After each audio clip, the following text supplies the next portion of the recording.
Hello বন্ধুরা, আমি তন্দ্রা। আমি আজ তোমাদের ষষ্ঠ শ্রেণীর বাংলা পাঠ্য বইয়ের পশু পাখির ভাষা গল্পটি সমস্ত প্রশ্ন উত্তর নিয়ে আলোচনা করব। তার আগে আমার চ্যানেলকে অবশ্যই লাইক, কমেন্ট ও শেয়ার করো ও আমার চ্যানেলকে অবশ্যই সাবস্ক্রাইব করো, যাতে আমার চ্যানেলের সমস্ত ভিডিওগুলি সবার আগে পেতে পারো। দেখো, পশু পাখির ভাষা গল্পটি কার লেখা? গল্পটি সুবিনয় রায়চৌধুরীর লেখা। একের দাগে কী আছে দেখো, সুবিনয় রায়চৌধুরী কী কী বাদ্যযন্ত্র বাজাতে পারতেন? উত্তর কী হবে দেখো, সুবিনয় রায়চৌধুরী হারমোনিয়াম, এসরাজ প্রভৃতি বাদ্যযন্ত্র বাজাতে পারতেন। একের দাগে কী আছে দেখো, সুবিনয় রায়চৌধুরী কোন পত্রিকার সঙ্গে যুক্ত ছিলেন? উত্তর কী হবে দেখো, সুবিনয় রায়চৌধুরী সন্দেশ পত্রিকার সঙ্গে যুক্ত ছিলেন। দুইয়ের দাগে কী আছে দেখো, কোনটি কার ডাক মিলিয়ে লেখো। প্রথমে কী আছে দেখো, ব্যাঙের ডাক। ব্যাঙের ডাক কী হবে? মকমকি। হাতির ডাক কী হবে? বৃংহন। পাখির ডাক কী হবে? কাকলি। কোকিলের ডাক কী হবে? কুহু। ঘোড়ার ডাক কী হবে? রেশা। ময়ূরের ডাক কী হবে? কেকা। তিনের দাগে কী আছে দেখো, নিচের বিশেষ্য শব্দগুলিকে বিশেষণ এবং বিশেষণগুলিকে বিশেষ্যে রূপান্তরিত করো। প্রথমে কী আছে? পশু। পশুর কী হবে? পাশবিক। তারপরে কী আছে? মুখ। মুখের কী হবে? মৌখিক। মন। মনের কী হবে? মানবিক। পরীক্ষার কী হবে? পরীক্ষিত। চালাকের কী হবে? চালাকি। অর্থর কী হবে? আর্থিক। লোভের কী হবে? লোভী। জন্তুর কী হবে? জান্তব। মেজাজের কী হবে? মেজাজি। চারের দাগে কী আছে দেখো, বাক্যের উদ্দেশ্য ও বিধেয় অংশ আলাদা করে দেখাও। চারের একের দাগে কী আছে দেখো, মুরগিরা তিতি ডাক শুনে আসে। এখানে উদ্দেশ্য কোনটা? উদ্দেশ্য হচ্ছে মুরগিরা। আর বিধেয় কোনটা? তিতি ডাক শুনে আসে। চারের দুইয়ের দাগে কী আছে দেখো, পাখিরাও ভয়, রাগ প্রভৃতি প্রকাশ করবার জন্য বিশেষ বিশেষ শব্দ উচ্চারণ করে থাকে। এখানে উদ্দেশ্য কি? পাখিরা। আর বিধেয় কি? ভয়, রাগ প্রভৃতি প্রকাশ করবার জন্য বিশেষ বিশেষ শব্দ উচ্চারণ করে থাকে। চারের তিনের দাগে কী আছে দেখো, ক্যাস্টাং সাহেব প্রায় 40 বছর বন্য জন্তুদের সঙ্গে থেকেছেন। এখানে উদ্দেশ্য কোনটা? ক্যাস্টাং সাহেব। আর বিধেয় কোনটা? প্রায় 40 বছর বন্য জন্তুদের সঙ্গে থেকেছেন। চারের দাগে কী আছে দেখো, শিম্পাঞ্জি, ওরাং এদের বিষয় কিছু লেখা হয়নি। এখানে উদ্দেশ্য কি? Chimpanzee, orang. আর বিধেয় কি? এদের বিষয়ে কিছু লেখা হয়নি। পাঁচের দাগে কী আছে দেখো, প্রতিশব্দ লেখো। প্রথমে কি আছে? পাখি। পাখির প্রতিশব্দ কি? পক্ষী, খেচর, বিহগ। তারপরে আছে পুকুর। পুকুরের প্রতিশব্দ কি? পুষ্করিণী, জলাশয়, সরোবর। তারপরে কি আছে? হাতি। হাতির প্রতিশব্দ কি? হস্তি, গজ, কড়ি।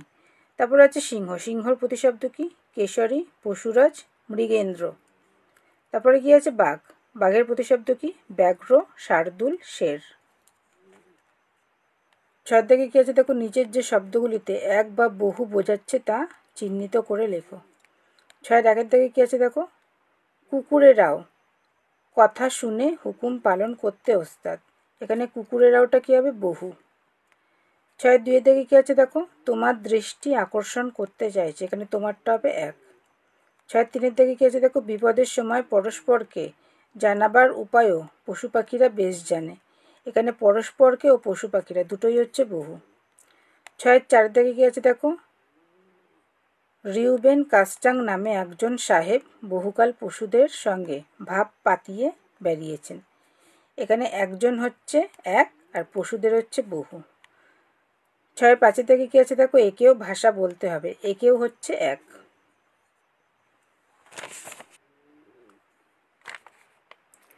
সাতের দাগে কি আছে দেখো, নিচের প্রশ্নগুলির নিজের ভাষায় উত্তর লেখো। সাতের একের দাগে কি আছে দেখো, ভাষার প্রয়োজন হয় কেন? উত্তর কি লিখেছি দেখো, ভাষা হলো জীবের ভাব প্রকাশের প্রধান মাধ্যম। নিজের মনের কথা অন্যকে বোঝাতে ও অন্যের মনের কথা জানার জন্য প্রয়োজন হয় ভাষার। অর্থাৎ একে অপরের মধ্যে ভাব বিনিময়ের গুরুত্বপূর্ণ অঙ্গ হলো ভাষা। সাথে দুইয়ের দিকে কি আছে দেখো, পশু পাখিরা অবশ্যই মানুষের অনেক কথারই অর্থ বোঝে। এ কথার সমর্থনে রচনাটিতে কোন কোন প্রসঙ্গের অবতারণা করা হয়েছে? তুমি এর সঙ্গে আর কি কি যোগ করতে চাইবে?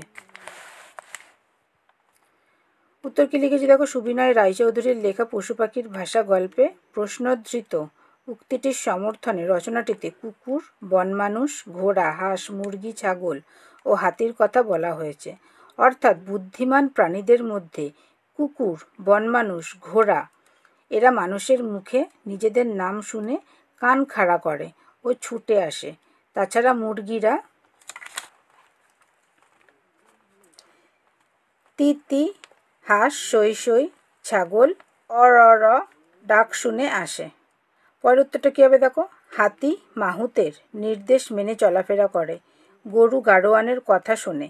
তাছাড়া গরু ও বিড়ালকে আয় বলে ডাকলে কাছে চলে আসে। এছাড়া কিছু পাখিও আছে যাদের ডাকলে বা তাদের স্বজাতীয় প্রজাতি দেখালে তারা কাছে চলে আসে, যেমন পায়রা।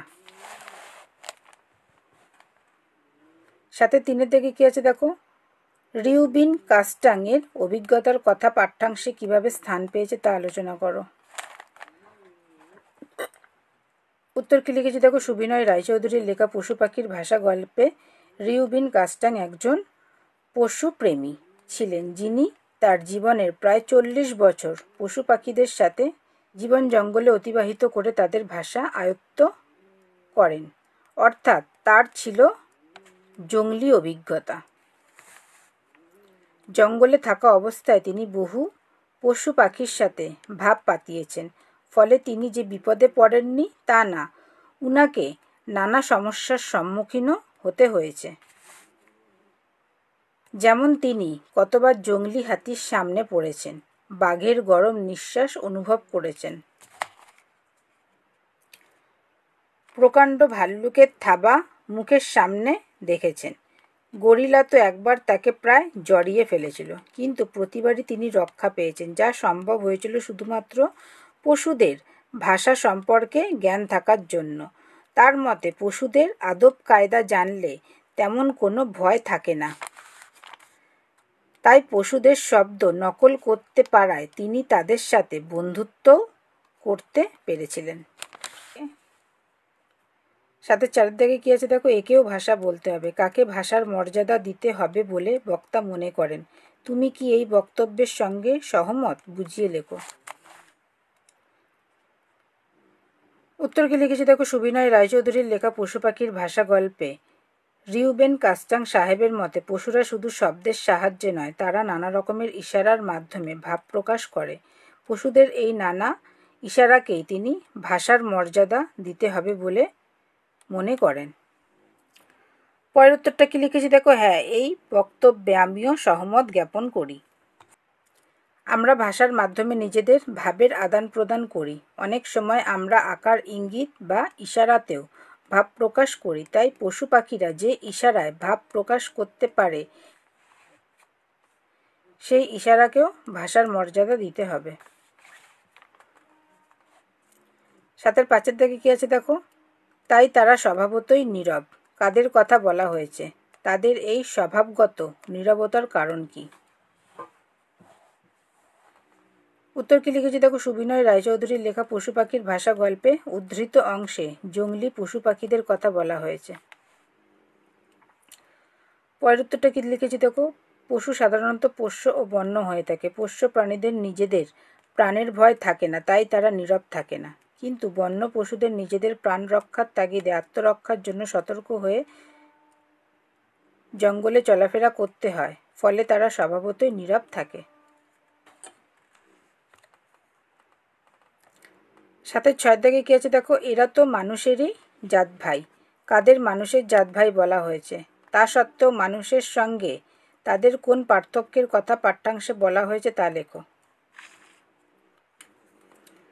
উত্তর কি লিখেছি দেখো, সুবিনয় রায়চৌধুরীর লেখা পশু পাখির ভাষা গল্পে মানুষের জাত ভাই বলতে শিম্পাঞ্জি ওরাংওটাংদের বোঝানো হয়েছে, কারণ ভালোবাসা, সহানুভূতি, মায়া, আবেগ প্রকাশ তাদের মধ্যে প্রায় মানুষের মতো। পরের উত্তরটা কি লিখেছি দেখো, এদের মধ্যে সামান্য মিল থাকলেও নানা পার্থক্য লক্ষ্য করা গেছে। যেমন প্রথমত, মানুষের ভাষা বেশ উন্নত। দ্বিতীয়ত, মানুষেরা তাদের সামান্য ভাবকেও ভাষায় প্রকাশ করতে পারে। তৃতীয়ত, শিম্পাঞ্জি ও ওরাং ওটাংদের তুলনায় মানুষেরা অতি বুদ্ধিমান। চতুর্থত, এ সকল প্রাণীদের মধ্যে ভাষা ব্যবহারের দক্ষতা নেই, যা মানুষেরা খুব সহজেই করতে পারে। তাই বলা যায় যে এ সকল প্রাণীরা মানুষের সমকক্ষ নয়। এরপরে দেখো 7-এর 7 ও 7-এর 8-এর দাগেরটা আমি করলাম না, এটা তোমরা নিজেরাই করার চেষ্টা করো। যদি কোনো রকম প্রবলেম হয় আমাকে কমেন্ট করো, আমি তোমাদের জন্য লিখে দেবো। 8-এর দাগে কী আছে দেখো, পাশের ছবিটি দেখে নিজের ভাষায় 5টি বাক্য লেখো। দেখো এখানে যে ছবিটা দিয়েছে, ছবিটা দেখে তোমাদেরকে 5টা সেন্টেন্স বা বাক্য তোমাদেরকে নিজে থেকে লিখতে হবে। আমি কি লিখেছি দেখো, ছবিটিতে একটি মানুষ ও একটি ভালুককে দেখা যাচ্ছে। 2-এ লিখেছি, ছবিটিতে মানুষটি একটি টুপি ও কোট পরে আছে। 3-এ কি লিখেছি, ভালুকটি মুখটি হা করে রয়েছে। 4-এ লিখেছি, ভালুকটি মানুষটির দিকে অবাক পানে তাকিয়ে আছে। 5-এ লিখেছি, মানুষটি চাইছে ভালুকটির মনের কথা বুঝতে। ভিডিওটি ভালো লাগলে অবশ্যই আমার চ্যানেলকে লাইক, কমেন্ট ও শেয়ার করো ও আমার চ্যানেলকে অবশ্যই সাবস্ক্রাইব করো, যাতে আমার চ্যানেলের সমস্ত ভিডিওগুলি সবার আগে পেতে পারো। ও তোমাদের যদি কোনো চ্যাপ্টারের প্রশ্ন উত্তর প্রয়োজন হয় আমাকে সেটাও তোমরা কমেন্ট করতে পারো। Thank you.